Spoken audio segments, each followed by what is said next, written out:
할렐루야. 오늘은 창세기 35번째 말씀입니다. 오늘의 말씀 주제는 하나님의 언약과 유효 기간에 대해서 나누겠습니다. 이제 하나님이 노아와 노아의 가족들과 또 방주에서 나온 모든 생물들과 언약을 합니다. 왜냐하면 그들이 홍수 심판의 피해자였기 때문에 그렇습니다. 그런데 이 언약은 쌍방간의 언약이 아니라 하나님 자신의 일방적인 언약이라는 특징이 있습니다. 보통 언약은요 쌍방간에 이루어져야 하는데 지금까지 하나님과의 언약은 대부분 지켜지지 않았습니다. 인간의 죄 때문에 에덴 동산에서 선악과의 그 언약, 그 누가 어겼습니까? 사람입니다. 계속 사람이 하나님과의 언약을 어겨온 것입니다. 그래서 사람과 맺은 언약은 언제든지 깨질 수 있기 때문에 신빙성이 없습니다. 신실하고 전능하신 하나님의 언약은요 언제나 지켜지는 영원한 언약이라고 할 수 있습니다. 창세기 9장 11절입니다. 내가 두 번 다시 홍수로 모든 생물을 멸종시키지 않겠다. 그러므로 온 땅을 휩쓰는 홍수가 다시는 없을 것이다. 아멘. 11절에는요 하나님께서 다시는 모든 생물을 홍수와 같은 방법으로 멸하시지 않을 것을 언약하십니다. 이 홍수 심판은요 죄에 대해서 반드시 하나님이 심판하신다는 하나님의 메시지가 있습니다. 사람들은 하나님의 사랑과 오래 참으시는 그 자비의 성품을 오해하고 죄를 두려움 없이 짓습니다. 그렇게 많은 세월을 노아를 통해서 경고하고 메시지를 선포했어도 죄를 지어도 120년 동안 먹고 마셔도 심판을 하나님께서는 안 하시는 것입니다. 내가 오늘 죄를 지어도요 별일 없이 잘 사니까 속된 말로 간땡이가 부은 것입니다. 그러면서 어떻게 말합니까? 하나님이 있으면 나와봐라 막 그렇게 말합니다. 내가 죄를 지어도 하나님이 아무 일도 안 하시는 것 같으니까 그렇게 행동하는 것입니다. 이것은 오래 참으시는 하나님의 그 사랑을 역용하고 배반하고 하나님을 대적하는 행위입니다. 벌하지 않는 것이 하나님이 없어서 벌하지 않는 것이 아닙니다. 죄인을 불쌍히 여기니까 참아주시는 것입니다. 그런데 사람들은요 죄를 지어도 하나님이 바로 심판을 안 하니까 오히려 더 교만해져서 죄를 짓는 그런 사람들이 있습니다. 오히려 더 죄 짓는 것을 지혜롭게 여기고 자랑스럽게 여깁니다. 죄를 짓지 않으려고 하는 그 그리스도인들을 보면서 무시하고 조롱하고 정말 미련하게 여깁니다. 그래서 로마서 2장 4절에는요 혹 내가 하나님의 인자하심이 너를 인하여 회개케 하심을 알지 못하여 그의 인자하심과 용납하심과 길이 참으심의 풍성함을 멸시하느냐 말씀합니다. 왜 이렇게 하나님께서 참아주십니까? 회개의 기회를 주시기 위해서입니다. 하나님은요 사람이 죄인일지라도 죽는 것을 원치 않고 죄에서 회개해서 사는 것을 원하십니다. 죄를 지어도 아무렇지 않네, 죄 안 지은 사람만 손해보네, 이런 생각을 여러분 하신 적이 있습니까? 그리고 악인이 형통한 경우를 보면서 여러분 부러워한 적이 있습니까? 직장에서 사회에서 이런 모습을 보면서 나도 죄 지어야지, 나도 죄 지어도 되겠다, 적당히 이 정도 할 수 있지, 이 정도는 그냥 해도 되겠다 타협하면서 살아가는 것입니다. 이런 유혹이 정말 우리는 신앙생활 하면서 많다는 것입니다. 하나님 말씀대로 살면 얼마나 불이익이 많습니까? 이 불이익이 있는 것으로 인해서 피해의식이 생기면요 하나님을 위해서 살 수가 없습니다. 시험에 들고 신앙생활을 계속할 수가 없습니다. 우리는요 그것을 자랑스럽게 여기고 기쁨으로 여겨야 됩니다.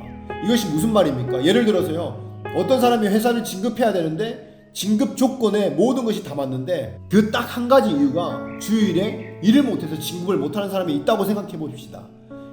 그런 믿음 때문에 회사나 사회나 이 불이익을 받는다고 생각하면 어떻습니까? 여러분 이것이 기쁨이 되십니까? 우리는요 이것이 기쁨이 되어야 합니다. 이것을 이상하게 여기면요 죄악된 시대에 신앙생활을 하기가 더 힘듭니다. 그러니까 많은 사람들이 신앙이 아니라 세상을 살려고 합니다. 그래서 마지막 때가 가면 갈수록 신앙이 편하게 하고 싶고 피하고 싶고 그냥 대충 하고 싶어 하는 것입니다. 바른 신앙, 참된 신앙을 이야기하지만 대부분 교회를 찾아다니고 떠돌아다니는 사람들을 보면요 이유가 있습니다. 편한 신앙, 부담 없는 신앙을 하고 싶어서 훈련받거나 감사받고 싶지 않아서 그냥 내 마음대로 교회에 왔다 갔다가 종교생활을 하고 싶은 것입니다. 그래서 교회를 찾아다니는 것입니다. 말씀대로 살기 위해서 교회를 찾아다니는 사람이 얼마나 있습니까? 그렇게 많지 않습니다. 그래서 예수님은요 좁은 문으로 들어가라고 말씀하는 것입니다. 하나님 앞에 상급을 받으려면 대가지불 없이 세상과 하나님 모두에게 좋은 것을 취하는 이것은요 하나님의 뜻이 아닙니다. 사도 바울은 분명히 말합니다. 하나님 나라에 가기 위해서는 많은 환난과 핍박을 겸하여 받는다. 로마서 2장 5절에 이렇게 말씀합니다.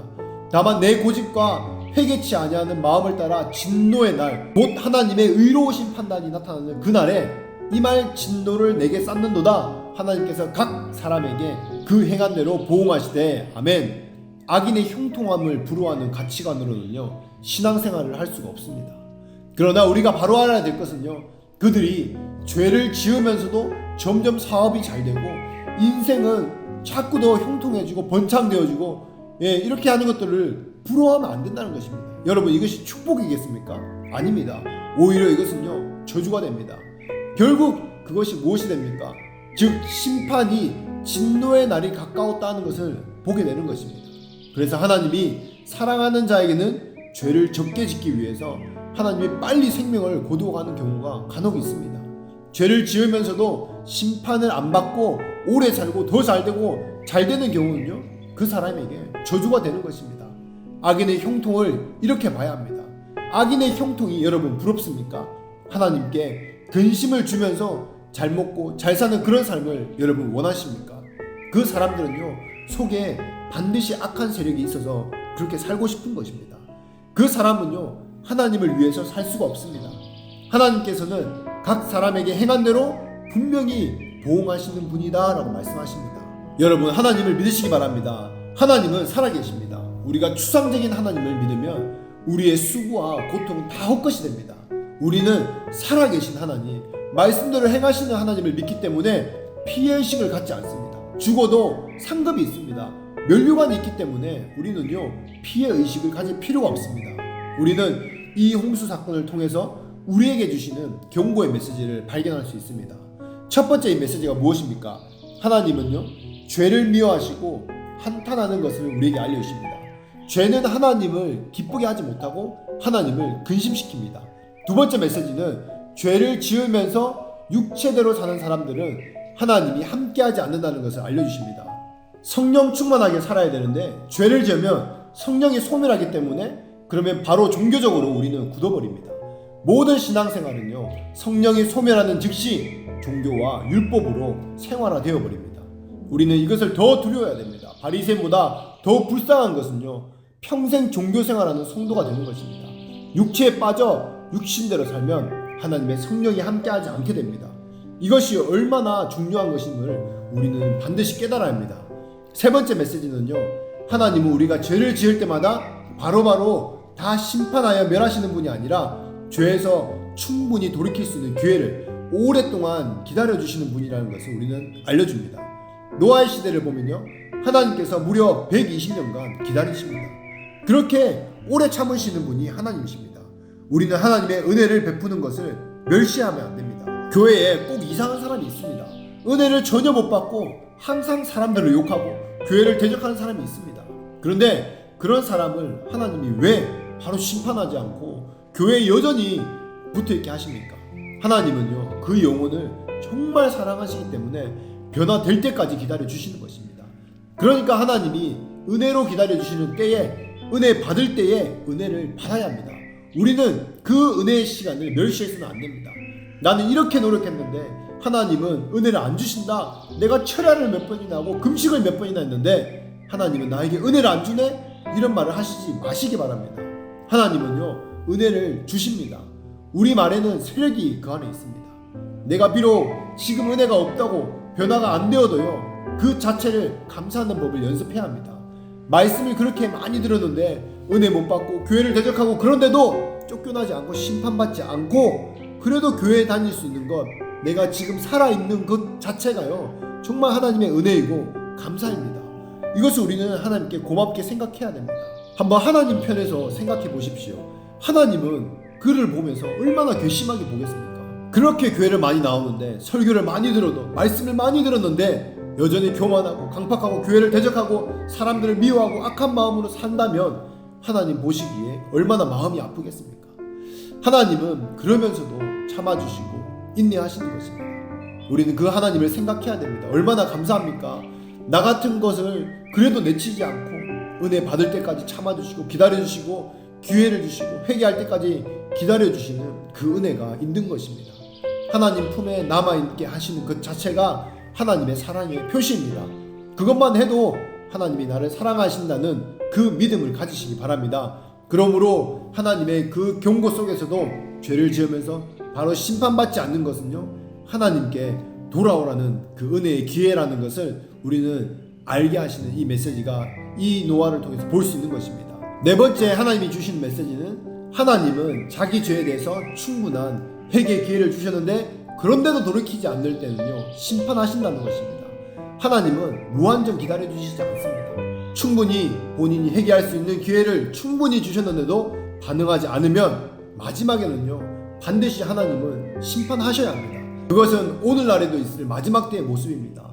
다 누구나 사람이 한 번 나서 죽는 것은 하나님의 정한 이치요, 죽는 다음에는 심판이 있으리니 히브리서 9장 27절에 말씀합니다. 그걸 미리 알려주시는 것입니다. 아멘. 다섯 번째 메시지는, 죄인은 심판받기 전에는 그 죄를 즐기면서 그 누리는 삶을 살지만 그것이 자기 죄에 대한 심판의 분량을 채우는 것이라는 것을 반드시 알아야 된다는 메시지입니다. 아까 로마서 2장 5절 말씀처럼 진노를 쌓는다는 것입니다. 죄를 지었는데 지금도 괜찮으니까, 전에 이런 죄를 지었는데 지금도 괜찮네? 그것이 아닙니다. 없어지지 않습니다. 우리는 그 죄를 쌓아두는 것입니다. 그때 분량이 차면 그때 하나님이 손대기 시작하십니다. 그렇기 때문에 심판하기 전에 이 쌓아진 죄를 우리는 회개해야 합니다. 회개하면 모든 것이 다 없어집니다. 그래서 그 회개의 기회를 기다려주시는 것입니다. 아멘. 마지막 메시지는, 일단 심판이 시행된 이후에는 그 어떤 은혜의 기회나 구원받을 기회가 전혀 없다는 메시지입니다. 노아의 방주 사람들과 동물들이 다 들어가서 막 비가 40일 동안 장대비로 내렸습니다. 사람이 다 물에 떠내려가지고 심지어 산까지 잠겼습니다. 아무리 수영을 잘해도 살아남는다고 해도요, 그 홍수에서 살아남을 자가 사실은 거의 없습니다. 그런데 누군가가 살아남았다고 가정해 봅시다. 그래서 노아의 이 방주를 계속 밖에서 막 두드린다고 생각해 보십시다. 그러면 밖에서 용서해 주십시오, 지금이라도 제가 잘못했습니다, 회개합니다, 하나님을 믿겠습니다, 도와주십시오, 나를 살리지만 주십시오.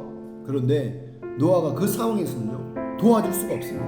아무리 노아가 불쌍하다 해도요, 이미 심판이 한번 시행되면요, 다시는 그 은혜의 기회가 없다는 것이 하나님의 심판의 성질입니다. 회개는 심판 전까지 유효하지만 나중에는 회개하고 싶어도 회개할 수가 없습니다. 나중에는 은혜를 구해도 은혜가 받을 수 없는 때가 반드시 온다는 것입니다. 이것이요, 마지막 심판입니다. 누가복음 16장에 거짓 나사로와 부자 이야기가 나옵니다. 이미 여기에 나와 있습니다. 부자가 음부에 들어가서 아무리 자기 가족을 구원하기 위해서 나사로에게 사람을 좀 보내줘서 우리 가족을 구원해달라 아무리 애원해도요, 이미 자기 인생은요, 이미 끝나 있는 인생입니다. 물 한 방울 주는 은혜도 거기에 없습니다.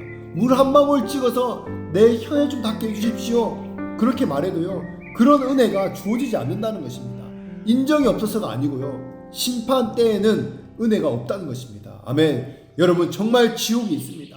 그러니까 우리가 하나님 앞에 아직 심판받지 않고 생명이 연장되어 살고 있다는 것 자체가요, 우리는 큰 은혜입니다. 아멘. 지금은 모든 은혜를 받고 그것이요, 기도도 가능하고 회개도 가능하고 상급을 받는 것도 가능하고 모든 가능성이 열려있는 상태입니다. 다 열려있는 이때에 젊다고 시간이 많다고 생각하지 마십시오. 우리가 태어나는 것은 순서가 있게 태어나지만 죽는 것은요, 정해진 대로 죽지 않습니다. 요즘 나이가 어린 사람들이요, 어른들이 걸리는 병에 더 걸리는 확률이 많습니다. 그리고 치사율도 더 높습니다. 교통사고, 우리가 모릅니다. 우리가 언제 죽을지 우리는 알 수 없습니다. 그래서 하나님이 주시는 이 은혜의 시즌, 이 시간에요, 우리는 하나님의 은혜를 구해야 됩니다. 하나님을 섬길 수 있는 이 기회를 축복으로 여기고 불평불만하지 말고 짜증내지 말고 기쁨으로 섬기시길 바랍니다. 아멘. 그렇다면 이 노아에게 하신 이 약속이요, 언제까지 유효합니까? 하나님의 이 약속은요, 유효기간은 영세까지 있습니다. 그것은 바로 이 모든 인류, 이 세대에게 다 해당되는 말씀입니다. 지금까지 현저히 지금도 유효하다는 것입니다. 아멘.